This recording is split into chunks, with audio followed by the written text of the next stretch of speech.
क्या आप भी वेस्ट के लिए अप्लाई करना चाहते हो पीआर की एप्लीकेशन के लिए, बट आपको पता नहीं है कि प्रोसेस कैसे करनी है, कौन से डॉक्यूमेंट्स अपलोड करने हैं, फीस कितनी रहेगी और टाइमलाइन कितनी रहेगी? फिक्र करने की कोई बात नहीं है। इस वीडियो के अंदर मैं आपको सारी चीजें स्टेप बाय स्टेप एक्सप्लेन करता जाऊंगा और साथ ही मैं आपको स्क्रीन शेयर करके पूरा प्रोसेस दिखाऊंगा स्टार्टिंग से लेकर एंड तक कि कैसे आपको सारी चीजें करनी है। सो चलिए, without wasting any further time, let's get started with this video. अगर आपने वेस्ट वर्ड फर्स्ट टाइम सुना है तो मैं आपको पहले बताना चाहूँगा कि वेस्ट एक्चुअली में है क्या। तो वेस्ट का फुल फॉर्म है वर्ल्ड एजुकेशन सर्विसेज, जो बेसिकली आपका करते हैं ईसीए। अब आप बोलोगे ईसीए क्या है, तो ईसीए का फुल फॉर्म है education credential assessment.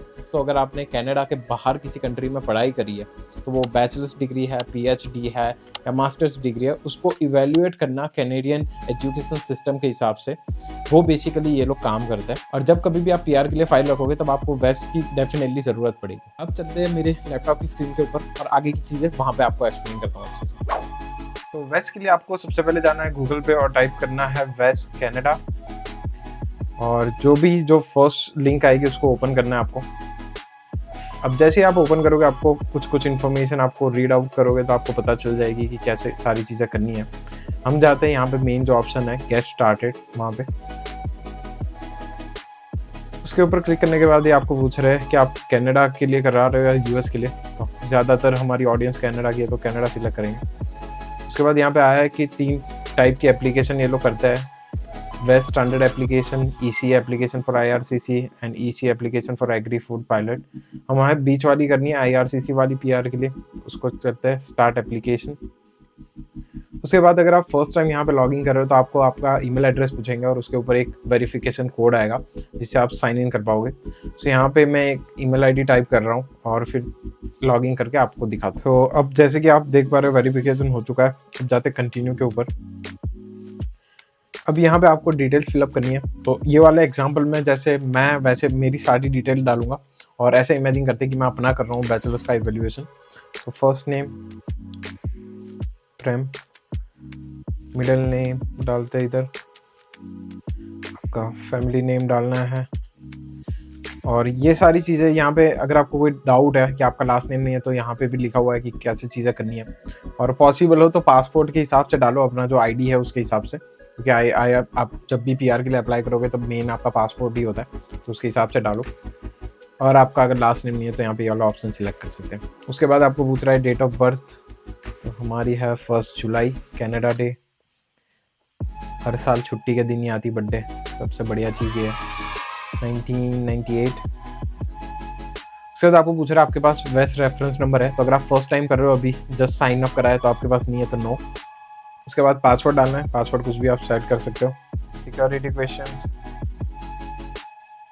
Favourite movie अभी लिख देते जैसे वॉर suppose. Would like to subscribe to newsletter, ये आपके ऊपर है, मैं नहीं करता कभी भी क्योंकि खामखा मेल्स में आते जाते हैं मेल्स इन लोगों के। अब यहाँ पे करते हैं क्रिएट अकाउंट। सो अब आपका अकाउंट बन चुका है, आपने जितनी डिटेल दी थी उसके ऊपर।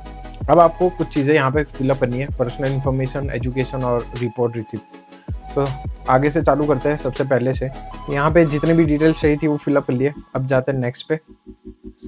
उसके बाद आपको पूछ रहे हैं what credentials have you earn, और यहाँ पे ऐसी चीज़ है कि आपको अपना जो हाईएस्ट एजुकेशन लेवल है उसका ही सिर्फ एवेल्युएशन कराना है। तो इन लोगों ने लिखा हुआ है if you have a doctorate PhD degree you don't need to do it for bachelors और masters, if you have masters you don't need to do for bachelors, and if you have bachelors then you don't need to do for secondary school या 10th 12th का वो कराने की ज़रूरत नहीं है। तो सबसे हाईएस्ट लेवल की जो डिग्री है उसका कराना है। बट एक्सेप्शन में एक चीज़ ये है कि आप अगर इंडिया में आपकी मास्टर्स डिग्री थी तो आपको बैचलर्स का भी कराना पड़ता है, वो आगे आएगी ऑटोमेटिक चीज़, तब आपको एक्सप्लेन करूंगा। सो अब जाते हैं यहाँ पे ऐड क्रेडेंशियल्स में और सिलेक्ट करते हैं जैसे मैंने पढ़ाई करी हुई है इंडिया से। टाइप ऑफ एजुकेशन बीई करी थी, मैकेनिकल इंजीनियरिंग। तो यहाँ पे यूनिवर्सिटी एजुकेशन डालेंगे, which of this apply, bachelors degree program, name of institute. So मेरे कॉलेज का नाम मेरे को नहीं डालना है, जैसे मेरी कॉलेज का नाम था एलडी कॉलेज ऑफ इंजीनियरिंग जो अहमदाबाद में है, बट मेरे को यहाँ पे डालना है गुजरात यूनिवर्सिटी क्योंकि वो मेन आता था। तो GTU करके एक चीज़ आएगी यहाँ पे,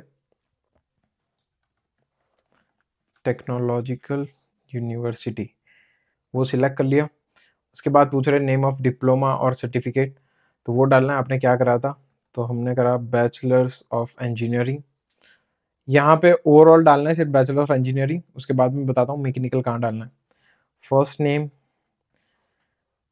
मिडिल नेम आपको डालना है तो last name Chauhan, middle name भी डाल ही देते हैं। उसके बाद फील्ड ऑफ स्टडी, तो यहाँ पे मेरे को लिखना है मैकेनिकल इंजीनियरिंग या सिर्फ mechanical. Year awarded 2019, year attended तो सपोज 16 से 19 में कराए तो वो। उसके बाद यहाँ पे सेव कर लेना है। तो ये ऐड हो चुका है आपका रिकॉर्ड कि किस चीज़ का आपको इवेल्युएशन या असेसमेंट कराना है, वो ऑलरेडी सेव है यहाँ पे।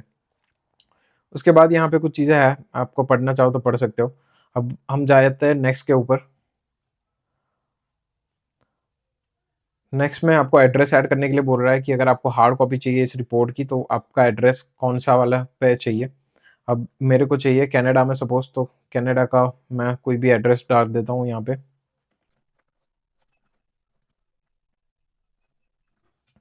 तो जैसे ये एक रैंडम एड्रेस डाल दिया। अब डिलीवरी मेथड पूछ रहे हैं, तो एक है स्टैंडर्ड या कनाडा पोस्ट, अब दूसरी है नेक्स्ट डे कनाडा। तो जल्दी कोई होगी नहीं, आपको आराम से आने दो। $11 में $15 और लगा के कोई मतलब है नहीं। और आजकल इनका प्रोसेसिंग टाइम मैं बाद में बताऊंगा मेरे को कितने दिन में मिला, तो आपको ज़रूरत तो एक दिन में तो डेफिनेटली नहीं पड़ेगी। उसको करते हैं सेव। तो ये एड्रेस सेव हो चुका है जहाँ पे आपको ये चीज़ मिलेगी। और उसके बाद यहाँ पे पूछा हुआ इंस्टीट्यूशन रिसीविंग योर रिपोर्ट, जो आईआरसीसी यहाँ पे ऑलरेडी है बाय डिफॉल्ट इन लोगों के क्राइटेरिया में कि ये रिपोर्ट जो है वो आईआरसीसी के पास जाएगी जाएगी। सो हमें और कोई तो चाहिए नहीं, तो और कोई ऐड नहीं करना है। उसके बाद जाना है नेक्स्ट के ऊपर। अब नेक्स्ट करने के बाद आपको यहाँ पे प्रोसेसिंग टाइम बता रहे हैं कि 35 business days after received review and approval of all documents payments in full. But जो मेरे केस में जो सिचुएशन बनी थी, मेरे को हार्डली 12 से 15 बिजनेस डेज लगे और मेरे को मेरा जो फाइनल रिपोर्ट था वो मेल में अभी जस्ट 2 दिन पहले आया है। तो उतना टाइम मैक्सिमम ये लोग अभी हाल ही की डेट में बता रहे हैं, बट हो सकता है जल्दी हो जाएगा depending upon your university and college as well. उसके बाद यहाँ पे कुछ और चीज़ें हैं कि आपको ऑनलाइन मिलेगी, आईआरसीसी को भेज रहे हैं, ऑफिशियल पेपर रिपोर्ट मिलेगी, और क्या क्या चीज़ें इंक्लूडेड है। यहाँ पे प्राइस है वो है $240 कैनेडियन। उसके बाद जाते हैं नेक्स्ट के ऊपर। तब यहाँ पे पूछा रिक्वायर्ड डॉक्यूमेंट चेकलिस्ट फॉर प्रेम चौहान। और अगर हम स्क्रॉल करते हैं यहाँ पे, तो यहाँ पे कुछ इन्फॉर्मेशन है दी हुई, आप पढ़ना चाहो तो पढ़ सकते हो। बट उसमें एक पॉइंट ये यहाँ पे मैंने जो बताया था वो मेंशन करा हुआ है कि if you have an Indian masters degree और an Indian post graduate diploma you must also provide your bachelors degree documents, वैस can not complete an evaluation without this documents. और उसमें कुछ एक्सेप्शन भी है, जैसे master of education, master of engineering, master of philosophy, ये सारे। सो ये सारी चीज़ें आप अपने हिसाब से पढ़ सकते हो, इसमें कुछ एक्सप्लेन करने जैसा है नहीं। अब नीचे स्क्रॉल डाउन करते थोड़ा और, तो यहाँ पे इन लोगों की जो रिक्वायरमेंट चेकलिस्ट है वो है डॉक्यूमेंट्स की। सबसे पहले आपको चाहिए डिग्री सर्टिफिकेट, फाइनल और प्रोविजनल। वो आपको यहाँ पे स्कैन करके अपने फ़ोन में से, या आपके पास ऑलरेडी पीडीएफ है तो वो अपलोड कर सकते हो। आई गेस पीडीएफ नहीं अपलोड होती, आप देख लेना फाइल फॉर्मेट कौन सी है। मैंने स्कैन करके करा था जहाँ तक मेरे को पता है वहाँ तक, तो वो अपलोड करना है। और दूसरा आपको चाहिए statement of mark university issued and attested. आपको अपने कॉलेज या यूनिवर्सिटी वालों को कांटेक्ट करना है और उनके थ्रू ये जो डॉक्यूमेंट होगा ट्रांसक्रिप्ट का वो वैस के पास जाएगा और वैस उसको ऑफिशियल डॉक्यूमेंट मिलेगी आपका असेसमेंट करने के लिए। सो ये वाली प्रोसेस में आपको डायरेक्ट कोई चीज़ नहीं भेजनी, आपके कॉलेज के थ्रू जाता है। और यहाँ पे ये चीज़ आती है कि आपका कॉलेज कितना अच्छा है और आपका कॉलेज कितना टाइम लेता है ये सारी चीज़ें प्रोसेस करने के अंदर। सो यहाँ पे मैंने जैसे GTU डाला था, तो यहाँ पे उन्होंने ऑलरेडी मेरे को इंस्ट्रक्शन दिए हुए है कि कैसे मेरे को करना है। तो मेरे को यहाँ पे लिंक दी है जो मेरे को डायरेक्ट GTU की वेबसाइट के ऊपर ले जाती है। जो GTU वाले हैं गुजराती मेरे भाई लोग, उनको पता होगा कि ये आपका एनरोलमेंट नंबर जो ID होता है और एक पासवर्ड होता है। पासवर्ड भूल गए हो तो अपने ईमेल पे आ जाएगा, टेंशन लेने वाली बात है नहीं। ट्रांसक्रिप्ट के कुछ अराउंड मैंने आई गेस 500 या 700 रुपये पे करे होंगे एक कॉपी प्रिंट कराने के। और जब आप ट्रांसक्रिप्ट सर्टिफिकेट के लिए अप्लाई करोगे GTU के पोर्टल के ऊपर, तब आपको ऑलरेडी एक ऑप्शन आएगा कि क्या आपको चाहते हो कि आपको ये कॉपी जो है वो वेस को भेजे हम लोग। उसको सिर्फ टिक मार्क करना है। उसको जैसे टिक मार्क करोगे आपकी सारी चीज़ें डन हो जाएगी। आपको पेमेंट करना है वो जो 400 500 600 जो भी रुपीज़ है वो, और उसके बाद आपको GTU का जो काम था वो फिनिश हो जाएगा। अब आते हैं मेन यहाँ पे वापस। अगर आपकी कॉलेज या यूनिवर्सिटी ऑनलाइन डायरेक्टली वो जो रिपोर्ट है वो इलेक्ट्रॉनिकली ट्रांसफ़र नहीं कर रही है इसको, तो फिर यहाँ पे एक दिक्कत आती है कि आपको एक जो फॉर्म है इन लोगों का वो आपको डाउनलोड करना रहता है। सो वो फॉर्म आपको कॉलेज वालों को देना है अपनी सारी डिटेल्स फिलअप करके, और कॉलेज फिर आपको स्टैंप लगा के या तो वो लोग वहाँ पे वेस्ट वालों को भेजेंगे या फिर कॉलेज वाले आपको देंगे और आपको वेस्ट वालों को भेजना है। और यहाँ पे नीचे सारे इंस्ट्रक्शन दिए हुए हैं कि how to send your document. तो सारी चीज़ें यहाँ पे डिटेल में एक्सप्लेन करी हुई है, आपको कोई समझ में नहीं आएगी तो यहाँ पे एड्रेस भी दिया हुआ है, अगर आप फेडेक्स, DHL या UPS से भेजोगे तो कौन सा एड्रेस पे भेजना है। उसके बाद अगर नेक्स्ट पे जाते हैं तो यहाँ पे सारी डिटेल्स आपको रिव्यू करने के लिए वापस आ रहा है, अपना नाम वगैरह सारी चीज़ें चेक कर लो वापस से अच्छे से। उसके बाद ये सारी चीज़ें फिल आउट कर लो। जाते हैं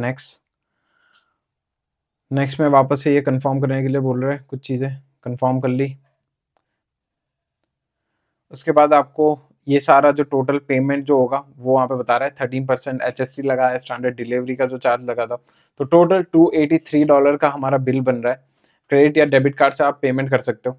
सो जब आप एक बार ये सारा पेमेंट वगैरह कर दोगे तब एक रेफरेंस नंबर जनरेट हो जाएगा। सो वो जो रेफरेंस नंबर जनरेट हो जाएगा उसको आप जब एक बार ये वाला वेस्ट वाला पेमेंट कर दोगे फिर आप अपनी यूनिवर्सिटी या कॉलेज के पोर्टल पे जाओगे, तब शायद तक आपको पूछ सकते हैं कि आपका वेस्ट नंबर क्या है, अगर आपको वेस्ट को डॉक्यूमेंट्स भिजवाने तो वहां पे भी आपको मेंशन करना पड़ेगा वो नंबर। और बस यही है कि आपको वेस्ट वाले जो 2 डॉक्यूमेंट्स भी अपलोड करने हैं, अपनी कॉलेज वालों को ट्रांसक्रिप्ट मंगवानी है, फीस पे कर देनी है, और ये 3 से 4 चीजें आप एक बार कर दोगे फिर आपको वेट करना है। वो लोग आपको अराउंड 10 से 15 बिजनेस डेज के अंदर आपको वापस रिवर्ट बैक आ ही जाता है कि आपका जो स्टेटस था वो अप्रूव हो चुका है और आपका असेसमेंट डन है। और फाइनली एक जो लेटर जनरेट होगा जो कुछ इस तरीके का दिखेगा, और वही आपका ऑफिशियल जो ECA है वेस्ट के थ्रू वो है। So that's everything for today's video. बाकी अगर चैनल पे फर्स्ट टाइम आपने और अच्छा लगे तो लाइक और सब्सक्राइब भी कर देना, एंड फिर कभी मिलते हैं ऐसे किसी ब्लॉग के अंदर। Till then take care, bye bye.